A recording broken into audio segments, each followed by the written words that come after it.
Bonjour à tous et à toutes, c'est Gilles. Bienvenue sur ma chaîne. Je vous remercie d'aimer, de partager, de commenter, de souscrire. Je vous remercie aussi pour vos donations. Si vous voulez une session privée de lecture de tarot sur Skype, n'hésitez pas à m'envoyer un email. Je reviens aujourd'hui discuter de certaines idées. Comme toujours, je me lance un petit peu dans ces conversations sur la spiritualité, ou sur le développement personnel, disons. Et donc, je voulais aborder plusieurs sujets. Le premier, c'est que les jugements et l'attachement sont la cause des souffrances.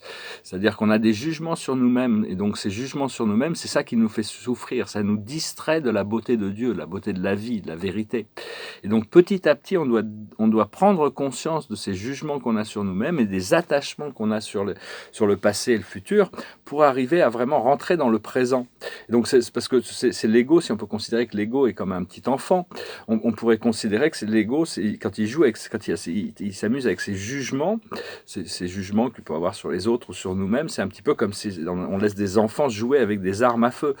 C'est dangereux, hein, ils peuvent se faire mal, hein, il faut protéger nos enfants. Donc c'est à l'âme progressivement va reprendre le contrôle, il faut chercher vraiment à trouver, à mettre de la joie et du bonheur tous les jours dans notre vie, hein, trouver des moments, des moyens d'arriver à trouver la joie et le bonheur, même si c'est des petites choses, hein, vraiment des petites choses au début. Avoir beaucoup plus confiance dans son intuition, dans son cœur, plutôt que dans son esprit mental, le cerveau, hein, parce que c'est vraiment, on va être beaucoup plus fluide quand on va pouvoir rentrer dans la confiance plutôt que le contrôle sur les choses. Je voulais aussi dire que la Terre est une vraie personne. On l'a oubliée, on la connaît pas, mais on va bientôt la reconnaître. Et donc, au plus on la reconnaît, au moins on va se sentir seul, parce qu'on a créé une symbiose avec elle, hein, vu qu'on est dans un corps physique qui lui appartient. Et donc, c'est une sorte d'entité archangélique, hein, qui a partagé toutes les expériences que l'on a depuis notre première respiration jusqu'à notre dernier souffle, et qui se souvient de toutes nos incarnations, tout ce qu'on a fait. Elle a tout enregistré, elle se souvient de tout. C'est comme une mère. Et donc, bientôt, on va pouvoir reconnecter avec toute une pléthore d'intelligences qui sont connectées à la planète aussi. Et donc, ce que l'on cherche, c'est rentrer dans l'ici maintenant, ce qu'on appelle le présent. Mais le présent, c'est de passer du présent à la présence. Une fois qu'on sera dans la présence, on va trouver la complétion, on va trouver la joie, le bonheur de rentrer dans cette présence, hein. On s'en rapproche un peu plus tous les jours. Il faut abandonner la peur de la vie et la peur de Dieu. Tous ceux qui ont peur de la vie, qui ont peur de la mort, qui ont peur de Dieu, ne pourront pas rentrer, hein. Il faut vraiment abandonner. C'est tout un travail intérieur d'abandonner nos peurs. On n'est pas pressé, hein. Il faut avoir confiance au plan, confiance pour rentrer dans l'état de grâce. Donc de plus en plus, on va commencer à pouvoir se tourner vers cet état de grâce, hein, se tourner vers l'intérieur, revenir faire cette méditation, des moments de calme et de paix, revenir à l'intérieur, respirer, être tranquille, trouver cette tranquillité intérieure, hein, transmuter toutes ces choses, tout en comprenant que les jugements qu'on peut avoir sur nous-mêmes, sur nos expériences, c'était des leçons. Donc, il ne faut pas s'y attacher, hein, parce que c'est ça qui crée des souffrances. Enfin bon, c'est des idées. Après ça, vous voyez comment vous raisonnez avec tout ça. Je vais tirer quelques cartes quand même, juste pour voir pour la journée. Le passé, c'est la destinée. On est ancré dans notre destinée. On est venu pour vivre cette destinée, hein. C'est cette voie qui nous amène vers cette libération. Bon, dans la libération, bien sûr, on cherche une libération personnelle et collective, et on se dit quand et comment, hein. Ça, c'est les quand et comment, c'est les deux grandes questions. Tout le monde se pose ces questions, donc il faut bon, bientôt on va pouvoir comprendre, hein, au fur et à mesure que le plan se déroule. Le plan est éternel, donc il n'est pas pressé, mais bon, il y a des choses qui sont inévitables, hein, de toute manière, donc faut rester calme, faut continuer à travailler sur ces choses à l'intérieur de nous sur lesquelles on a du pouvoir. La carte de la journée aujourd'hui dans le présent, c'est l'intuition, hein. On va vraiment rester bien en contact avec vos ressentis, votre intuition, et le futur, ça va être la confiance, avoir la confiance en soi, confiance en la vie, confiance au plan, abandonner toutes ces formes de dualité. Dans la dualité, il n'y a pas d'opposition, il n'y a pas d'autre. C'est vraiment changer de fréquence, hein. C'est un peu comme changer de fréquence radio. On ne peut pas écouter plusieurs fréquences radio en même temps, donc on doit changer la fréquence, et à partir de là, tout change. Comme le Mahatma Gandhi disait, changez-vous vous-même, le monde changera avec vous. Je vais revenir un petit peu là-dessus, sur sa philosophie. Ce que l'on travaille actuellement, c'est le savoir, c'est la connaissance, hein, obtenir cette connaissance profonde. Et l'aboutissant, ça va être la récompense, hein. On va vraiment pouvoir trouver cette voie de notre destinée et être vraiment, pouvoir recevoir, hein, pour apprendre à donner, à recevoir, à partager. Et donc, Donc il faut vraiment lâcher prise. Au plus on laisse ces nouvelles énergies nous traverser, flotter à travers nous, au plus elles vont restaurer la balance, l'équilibre et la paix, hein. Donc on doit apprendre à naviguer ces nouvelles fréquences, pour garder un corps émotionnel harmonisé. Mais pour ça, il faut avoir la responsabilité de nos pensées, de nos paroles et de nos actions, ou de notre non-action. Donc c'est vraiment devenir responsable, hein, plutôt que d'être dans la servitude d'un programme extérieur.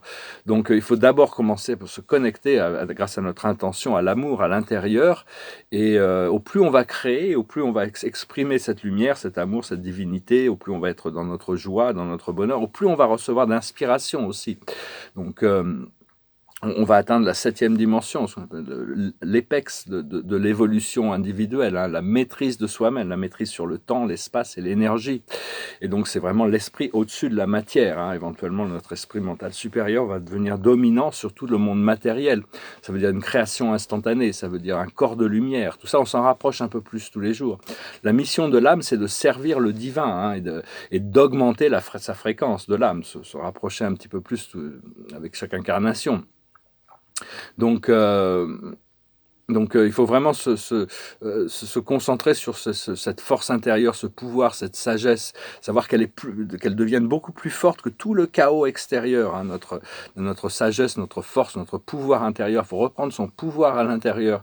Ça veut dire aussi accepter l'assistance des anges, des archanges, des galactiques, de toute notre famille d'âmes, nos guides, pour arriver à reconnecter avec ce pouvoir du Créateur à l'intérieur de nous.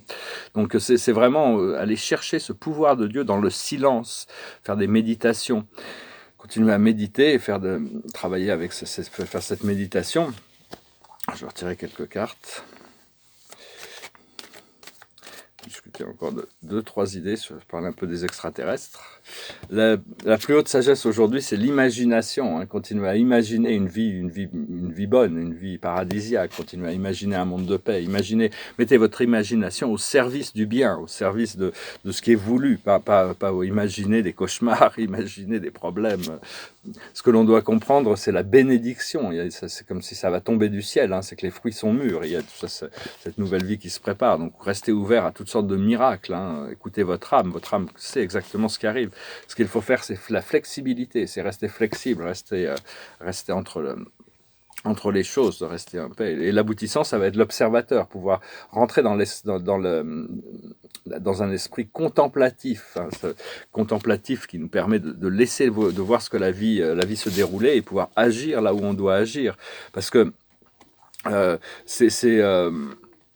disons que il faut vraiment lutter contre, il y a quand même cette lutte contre tout le mensonge et la sophisterie. La sophisterie, les sophistes, ce sont des gens qui utilisent le langage pour manipuler vers un aboutissant, qui cherchent à manipuler. Donc c'est vraiment cette manipulation. Donc il faut vraiment toute l'injustice aussi, dès qu'il y a de l'injustice, il faut pas se compromettre dans l'injustice. Mais de manière pacifique, hein. C'est comme Gandhi, hein, il était vraiment, peu importe. Et puis quand il disait quelque chose et que ça avait des répercussions violentes dans la société indienne, quand il essayait d'obtenir l'indépendance de l'impérialisme britannique, c'était lourd, hein, c'était dur. Et donc, il prenait sur lui-même, c'était sa faute, il considérait que c'était sa faute d'avoir dit quelque chose qui avait peut-être guidé le peuple vers cette violence. Il y a vraiment les moyens, il a réussi quand même, il y a vraiment un moyen pacifique de faire ces choses, mais il faut s'opposer à toutes ces formes d'injustice et tous ces mensonges, hein, à chaque fois qu'on peut, de manière légère, mais il ne faut vraiment pas accepter ces choses-là, c'est des choses qui vont disparaître. C'est la sagesse du Mahatma, ce qui veut dire une grande âme, hein, c'est devenu le logo cosmique, hein, c'est un être cosmique, il est vraiment transcendé tout ce qui pouvait être transcendé sur Terre.